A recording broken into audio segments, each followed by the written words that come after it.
Hello student, আসসালামু আলাইকুম। আশা করি তোমরা সবাই ভালো আছো। আজ আমি তোমাদের জন্য নিয়ে এসেছি বায়োলজির প্রথম অধ্যায়ের জীবন পাঠ নিয়ে আলোচনা। আমরা আলোচনার শুরুতেই আগে জেনে নিব যে আমরা যে অধ্যায়টাকে পড়ছি সেই অধ্যায়টা আসলে কি নিয়ে।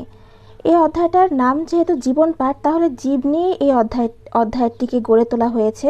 তো আমরা প্রথমে জানার চেষ্টা করব যে এই জীব ও জড় কী। আমি আশা করি যে তোমরা সবাই জানো যে জীব ও জড় কী, কারণ আমরা এর আগের শ্রেণীগুলোতেই জেনে এসেছি এগুলোর বিভিন্ন উদাহরণ এবং এগুলোর সংজ্ঞা। তো জীবজগৎ হচ্ছে যেসব বস্তু বা যেসব জিনিসের জীবন আছে তাদেরকেই জীব বলে, এবং এদেরকে নিয়ে যে জগৎ গড়ে ওঠে সেগুলোই হলো জীবজগৎ। আর আমরা এই জীববিজ্ঞান বা বায়োলজিতে এই জীবকে নিয়েই পড়ব। তো আমরা দেখতে পাচ্ছি যে এখানে আমি একটা প্রশ্ন লিখেছি, জীববিজ্ঞান কি। আমি এখানে এর উত্তরটাও লিখে দিয়েছি। দেখো, জীববিজ্ঞানের যে শাখায় জীবের গঠন, জৈবনিক ক্রিয়া এবং জীবন ধারণ সম্পর্কে ধারণা পাওয়া যায় অথবা সম্যক জ্ঞান পাওয়া যায় তাকেই জীববিজ্ঞান বলে।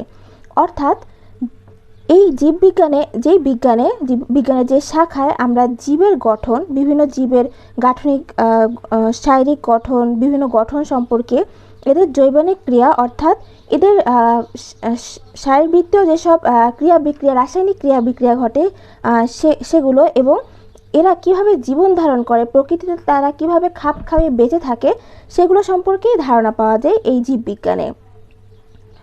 ইংরেজিতে জীববিজ্ঞানকে বায়োলজি বলে। তোমরা তো এটা আমার আর বলতে হবে না, তোমরা সবাই জানো যে যেহেতু আমরা বায়োলজি পড়ছি তো এটাই জীববিজ্ঞান। আর তোমরা জীববিজ্ঞানের চেয়ে তোমরা সবসময় এটাই বলে থাকো যে আমরা বায়োলজি পড়ছি। তো এটা নতুন করে তোমাদেরকে বলার আর কিছু নেই। তারপর আসছি বায়োলজি শব্দটি আমরা কিভাবে পেয়েছি। তো প্রতিনিয়ত যে আমরা বায়োলজি শব্দটি বলছি বা বায়োলজি যেই বিষয়টি আমরা পড়ছি, তো আমাদেরকে জানতে হবে আগে যে এই বায়োলজি শব্দটির উৎপত্তি কিভাবে। আমি এখানে লিখেছি যে বায়োলজি শব্দটি ল্যাটিন দুটি শব্দ থেকে এসেছে। প্রথমটি হচ্ছে বায়োস আর দ্বিতীয়টি হচ্ছে লোগোস।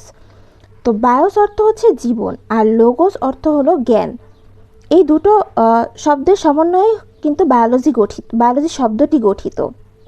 তাহলে আমরা জেনে নিলাম আজকে যে কিভাবে আমাদের এই বায়োলজি শব্দটি আমাদের কাছে পরিচিত হয়ে উঠেছে বা বায়োলজি শব্দটি এসেছে। এরপর আমরা আসি যে গ্রিক দার্শনিক অ্যারিস্টটলকে জীববিজ্ঞানের জনক বলা হয়। তিনি মূলত এই জীববিজ্ঞানকে আমাদের কাছে পরিচয় করিয়ে দিয়েছেন। উনি প্রাচীনকালে এই জীববিজ্ঞানের যে শাখা, জীববিজ্ঞানের যেই বিষয়গুলো বা এখানে অন্তর্ভুক্ত যেসব শাখা, তিনি এসব কিছুকে মানুষের সাথে পরিচয় করিয়ে দিয়েছেন। তো আমরা তাকে এই জন্য জীববিজ্ঞানের জনক বলতে পারি। এখানে ওনার জন্ম মৃত্যু সালও দেওয়া আছে।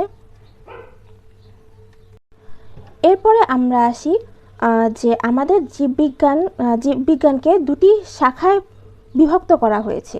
একটি হলো ভৌত জীববিজ্ঞান এবং দ্বিতীয়টি হলো ফলিত জীববিজ্ঞান। এগুলো তোমাদের পাঠ্য বইয়ে দেওয়া আছে এবং এগুলো সম্পর্কে খুব একটা বিস্তারিত আলোচনা করা হয়নি, তাই আমিও তোমাদের এখানে সামান্য কিছু আলোচনা করব। আমি তোমাদের পাঠ্য বই থেকে এগুলো তুলে ধরেছি। তো প্রথমে আমরা আসি ভৌত জীববিজ্ঞান।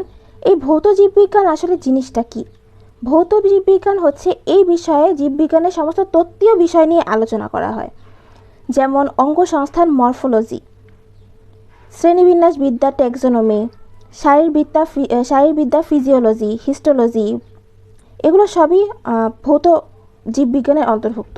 তো আমি তোমাদেরকে সবার সাথে এই সব ব্রাঞ্চের সাথে একটু পরিচয় করিয়ে দিচ্ছি। যেমন হচ্ছে অঙ্গসংস্থান বা মরফোলজি, তোমাদের পাঠ্য বই থেকে আমি পাঠ করছি। এখানে লেখা আছে জীবের সার্বিক অঙ্গসংস্থানিক বা দৈহিক গঠন বর্ণনা এ শাখার আলোচ্য বিষয়। অর্থাৎ জীবের সমস্ত অঙ্গসংস্থানিক বা দৈহিক গঠন, জীবের সমস্ত রকম শারীরিক গঠন বা দৈহিক গঠন এবং অঙ্গসংস্থান, অঙ্গ প্রত্যঙ্গের বিভিন্ন বিষয় এই ব্রাঞ্চে মরফোলজি বা অঙ্গসংস্থান এই ব্রাঞ্চে আলোচনা করা হয়। এরপর আসে শ্রেণীবিন্যাস বিদ্যা বা ট্যাক্সোনমি। জীবের শ্রেণীবিন্যাস এবং তার রীতিনীতিগুলো এ শাখার আলোচ্য বিষয়। অর্থাৎ এরপরেই তোমরা দেখতে পারবে যে তোমাদের শ্রেণীবিন্যাস নিয়ে কিছু কথা তোমাদের পাঠ্য বইয়ে আছে এবং আমিও তোমাদের সাথে আলোচনা করব। তো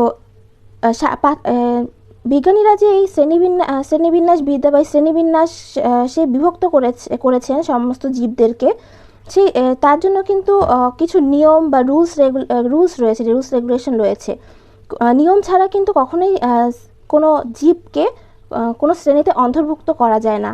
শ্রেণীবিন্যাসের ক্ষেত্রেও কিন্তু কিছু নিয়ম রয়েছে। তো সেই সব নিয়মগুলো, রীতিনীতি নিয়েই কিন্তু আমাদের এই শ্রেণীবিন্যাস বিদ্যা ব্রাঞ্চটি গঠিত হয়েছে। এই শ্রেণীবিন্যাস বিদ্যা পড়লে আমরা শ্রেণীবিন্যাসের বিভিন্ন রীতিনীতি সম্পর্কে জানতে পারবো। এরপর আসি শারীরবিদ্যা বা ফিজিওলজি। জীবদেহের নানা অঙ্গ প্রত্যঙ্গের জৈব রাসায়নিক কার্যাদি যেমন শোষণ, রেচন, সালোকসংশ্লেষণ ইত্যাদি বিষয়ে এই শাখায় আলোচনা করা হয়। এটা আমাকে নতুন করে হয়তোবা আমি আশা করছি বলতে হবে না, তারপর আমি বলছি যে আমাদের যেমন আমাদের মানবদেহে বা বিভিন্ন জীবদেহে কিন্তু অনেক রাসায়নিক ক্রিয়া বিক্রিয়া ঘটে। এটি আমাদের হচ্ছে প্রাকৃতিক নিয়ম আমাদের জীবদেহের। তো যেমন শোষণ, রেচন, সালোকসংশ্লেষণটা জীবদেহে বলতে উদ্ভিদ দেহে ঘটে থাকে, কোনো প্রাণী দেহে ঘটে থাকে না। কিন্তু যেহেতু উদ্ভিদও এক প্রকার জীবেরই অন্তর্ভুক্ত, তাদেরও জীবন আছে, তাই সালোকসংশ্লেষণ এই শারীরবিদ্যার অন্তর্ভুক্ত। এরপর আসি হিস্টোলজি। জীবদেহের টিস্যুসমূহের গঠন, বিন্যাস এবং কার্যাবলী এ শাখায় আলোচনা করা হয়। অর্থাৎ আমাদের মানবদেহ বা অন্য কোনো জীবদেহ বা প্রাণীদেহ, এমনকি উদ্ভিদ দেহ অনেক টিস্যু আছে। তোমরা পড়েছো এর আগের শ্রেণীগুলোতে এবং সামনে আরও বিস্তারিত পড়বে। তো ওই টিস্যুসমূহের যে গঠন এবং সেগুলো জীবদেহে বা প্রাণীদেহে, উদ্ভিদ দেহে কীভাবে বিন্যস্ত করা থাকে, এই সব কিছুই হিস্টোলজি ব্রাঞ্চে আলোচনা করা হয়। বা হিস্টোলজি ব্রাঞ্চের শাখাটাকে যদি ভালো করে কেউ জানার চেষ্টা করে তাহলে সেই বিষয়গুলোকে জানতে পারবে। এরপর ভ্রূণবিদ্যায় আমরা এখানে তোমাদের পাঠ্য বই থেকে পড়ছি। জননকোষের উৎপত্তি, নিষিক্ত জাইগোট থেকে ভ্রূণের সৃষ্টি, গঠন, পরিস্ফুটন, বিকাশ প্রভৃতি নিয়ে এ শাখায় আলোচনা করা হয়। অর্থাৎ জননকোষের যে উৎপত্তি ঘটে, তারপরে যে নিষিক্ত জাইগোট এবং ভ্রূণের বিকাশ। তোমরা জানো মানবদেহ কিন্তু প্রথমে ভ্রূণ থেকেই সৃষ্টি হয়। মানবদেহের সৃষ্টি হওয়ার প্রথম স্তর কিন্তু ভ্রূণ। তো সেই ভ্রূণের বিকাশ, বৃদ্ধি, এগুলো সবই এই ভ্রূণবিদ্যা বা এমব্রায়োলজিতে আলোচনা করা হয়। কোষবিদ্যা, বংশগতিবিদ্যা, বিবর্তনবিদ্যা, বাস্তুবিদ্যা, এন্ডোক্রাইনোলজি আর জীব ভূগোল বা বায়োজিওগ্রাফি, এগুলো নিয়ে আমি আর বললাম না বিস্তারিত, কারণ হচ্ছে তোমরা পাঠ্য বই থেকে এইসব আলোচনা তোমরা পাঠ্য বই থেকে দেখতে পারবে বা বুঝতে পারবে। এরপর আসি আমরা ফলিত জীববিজ্ঞানে। ফলিত জীববিজ্ঞানটি কি?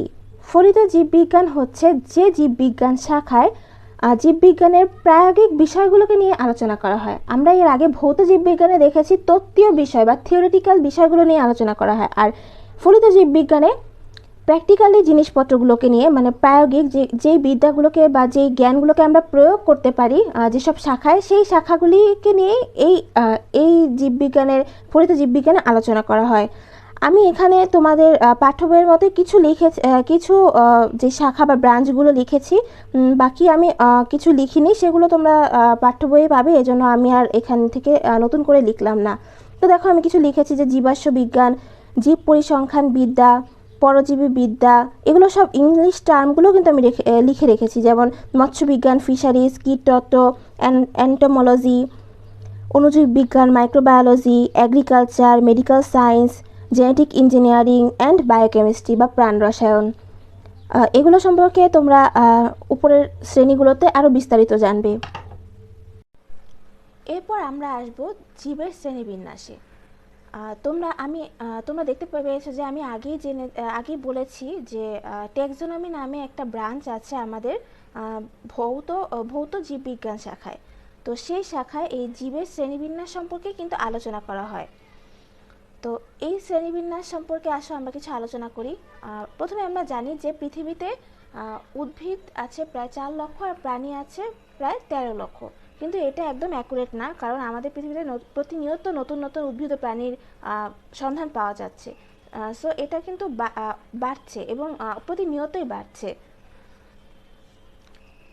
তারপর দেখি যে এই যে শ্রেণীবিন্যাস, এই শ্রেণীবিন্যাস যে করা হয়েছে, বিজ্ঞানীরা যে তাদের সময় এই শ্রেণীবিন্যাসটা করেছিলেন, সেটা কেন করেছিলেন, তার তো একটা উদ্দেশ্য আছে, বা কেন এটা করার তাদের মনে হলো যেটা করতে হবে। সেটা হলো যে জানা, বোঝা ও শেখার সুবিধার্থে। আমাদের যেহেতু শ্রেণীবিন্যাসের মানে জীব জগৎটা পৃথিবীতে অনেক বড়, তাই আমরা কিন্তু এগুলো সব জীবের নাম বা সব জীবের বৈশিষ্ট্য, গঠনগত বৈশিষ্ট্য, কার্যাবলী, তারপর তাদের ব্যবহার, তাদের আচরণ, সব সব সম্পর্কে কিন্তু একবারে বলতে পারবো না। এটা কিন্তু মুখস্থ করা বা মনে রাখা কিন্তু অসম্ভব। কারণ তোমরা দেখতেই পাচ্ছ যে প্রায় 4 লক্ষ, প্রায় 13 লক্ষ এতগুলো জীবের সব কিছু মনে রাখা তো কোনো মানুষের পক্ষে পসিবল না।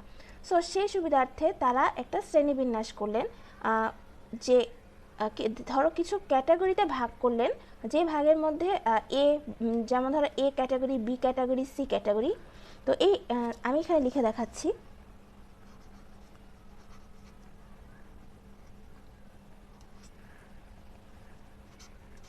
তো এই এ ক্যাটাগরিতে যেমন ধরো 3টা প্রাণী জীব, বি ক্যাটাগরিতে 2টো জীব, সি ক্যাটাগরিতে 4টা জীব আছে।